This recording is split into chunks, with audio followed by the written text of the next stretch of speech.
Richard Beene is joining us on the program. He brought very special guests, not just these gentlemen, but in the next half hour of the program, we have somebody's coming on to talk about the Syrian refugee crisis. Yes. Dr. Robert Smith. Dr. Bob. Dr. Bob will be coming on to talk about what do we do about these Syrian refugees and do they pose a potential danger to bring them into your country, and what are our moral obligations? We'll talk about that at 9:30. Yeah. Outstanding. Right. But before that, we have two of the partners. Are you both partners, or we have a junior partner? Or, well, he's an associate. Okay, associate. We think of him as a partner. Okay, he's like near luxury. We think of him as a partner. Yeah, Tell him that at the bank, Neil. Right. We have Neil Gehlawat and Matt Clark from Cohn Stiles. Welcome, gentlemen. Thank you, Richard. Good to see you. Yeah, you know, I'm curious about this lawsuit that you filed. This terrible thing that happened up in Delano High School for a 13-year-old young man named Jose Beltran, who collapsed and died in his gym class. And your lawsuit centers around, did he get adequate attention fast enough? Am I correct there? You're absolutely correct. Tell me what happened. That's the gravamen of the complaint, as we say in the legal world. And you know, what happened is you've got this young man. He's got a pre-existing condition. Okay, now it's unknown to him. It's unknown to his family.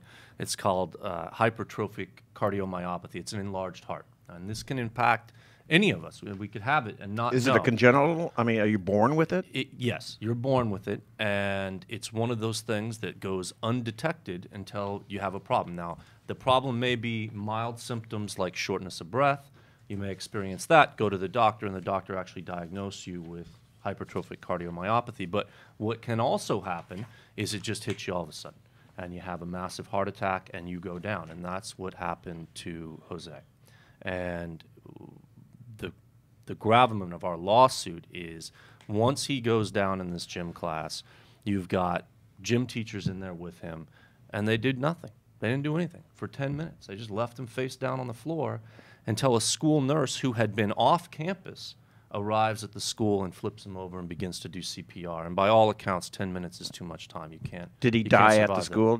Was he DOA? He was pronounced dead later, but medically, yes, he died at the school. All right. So the question is, what is the obligation in the public sector, in this case, a publicly funded school district? What are the obligations, and what is the onus on teachers or employees or janitors or administrators to perform CPR, even if they've been trained in it? You know, that's a good question. And the answer to that is when you send your child to school, public school in particular, what the education code says is that the teachers and administrators and personnel at that school now have the role of a parent.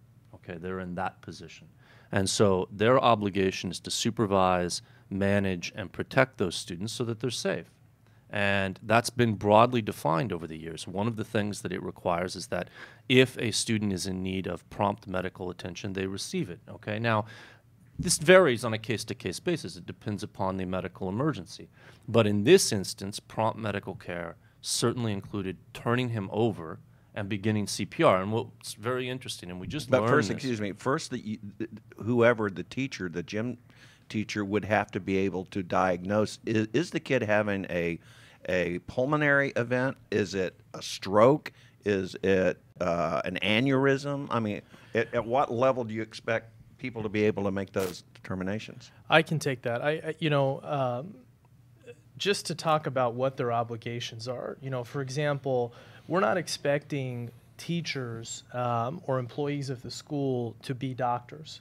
But we're asking them to use their common sense and act reasonably under the circumstances. One of the things that we know is that one of the PE teachers called the off-duty nurse and said, "There's a child who's on the ground who's not breathing." That should be an indication to her, knowing that this child is not breathing, and knowing, as the school district's employee told the news yesterday, she was CPR certified. If the kid's not breathing and you're certified in CPR, I think a reasonable person would expect you to begin doing CPR on this kid without having to diagnose what his medical condition is. If he's not breathing, do CPR. All right. So let's say that had happened, and this was a different type of event, and somehow the act of performing CPR aggravated the event. Yeah, now, you are know- you guys going to be in their grill going, hey, you screwed it up, you should have known what you were doing? No, Or I- are there laws to protect the Good Samaritan? This came up in a press conference we had last week, Richard, and let me make this point very clear. If any of us in this room, if we saw somebody go down, I'm not going down on hop. We'll let Scott can handle CPR on hop. But if somebody were to go down, okay, and you begin doing CPR, even if you're not performing it correctly, even if you aggravate that individual's condition or make it worse, you are immune from liability in California under the Good Samaritan laws. So you should never hesitate under those circumstances to attempt to help. And so what you've got here, if we go back to our case here for a moment, is you've got a young boy that goes down, and according to the medical professionals that we have talked to, and we're talking about some of the best medical professionals in the world on this particular topic, what they have told us is, had he been provided with timely CPR, he likely would have survived. And by not providing him CPR, you took that chance away. Yeah, I think it's all about they didn't give this kid a chance. I mean, certainly leaving him face down. How long was he there? Well, is that in dispute? We're going to know more when we take some depositions in the case, but we have a sort of preliminary report from the Delano Police Department which indicates that the nurse received a phone call for the first time at 9:22. To me, that indicates that he must have been down before she received the phone call, and she says that she arrived at the school approximately about 10 minutes later. So I think it's probably around 10 minutes, maybe in excess of 10 minutes. And she was not on the campus. She was not on campus. She's a floating nurse. She goes between the different middle schools, and she was not at that middle school. And there are two employees, the PE teacher and another employee, who make phone calls to her saying, this kid's not breathing, what should we do? And both times she says, call 911. And I think that's another part of our complaint. It's one, absolutely you should perform CPR when you know a kid is on the ground and not breathing. But also, the first thing you do when there's a medical emergency is call 911. They did not call 911. Well, they didn't call 911 right away. They called the nurse twice. And then they call 911, and then you have this issue of the 911 call being rerouted to Canada. And so the paramedics arrive after the nurse arrives. Wow. I tell you what, we need to take a break. Let's go. It seems like a good segue point there. Let's take a break, and we'll be right back. We have attorneys. We have Richard Beene. Everything we need. We got it right here. We're self-contained. We'll be right back. It's First Look. It's News Talk 1180 and the new 96.1 KERN. We're streaming live on the internet at Bakersfield.com.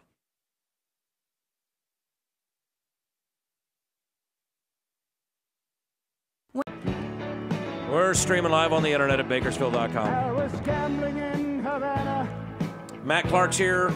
Gehlawat Show, both with fabulous hair, and you guys really know how to tie a tie, both of you, and I appreciate that. You can go for the full. Too many lawyers go for the full Windsor. I'm not with that. You can't. Just no. Unless you're a banker in the 1800s, there's no. You don't ever need to go full Windsor. And then there's Richard Beene is here as well. Rico Suave. Where's your tie, Richard? You know what? I don't live with the tyranny of the tie anymore. I moved tyranny. on. They call it tyranny. The tyranny of Usually the tie. have the Michigan tie with the, Yeah. gold and blue. 8-2. Yeah. Yeah. Harbaugh. Yeah. Harbaugh's back, baby. Yeah. Meanwhile, Scott's Seahawks. Oh, that's a sad story. Yeah. Nah, you know what? I'm over it. They never had a chance this year. They started off wobbly and never recovered. So perhaps next year. All right, so let's get back to this case we're talking about with these. We have Matt Clark and Neil Gehlawat from Cohn Stiles here, who are suing the Delano Unified High School District. Is that right? It's actually it's Delano Unified Union School District. So it's a middle school, Cecil Avenue Middle School. Middle school. Where it happens, Okay, yeah. correct. Thank you. I stand corrected. And case where a 13-year-old young man, Jose Beltran, collapsed and died, and apparently two teachers or two people in the gym who both were certified in. Both of them were certified? Well, I don't know that we know that to be a fact yet. What we know is, and this is based on statements made by the district's attorney, is that at least one of the people in the gym were CPR certified. I think he may have referred to them both as being CPR certified. But as you probably know, Richard, during discovery, which is the process we go through in a lawsuit where we exchange information with the other side, we'll find out for certain who, in fact, was trained in CPR. And does the case rest on that?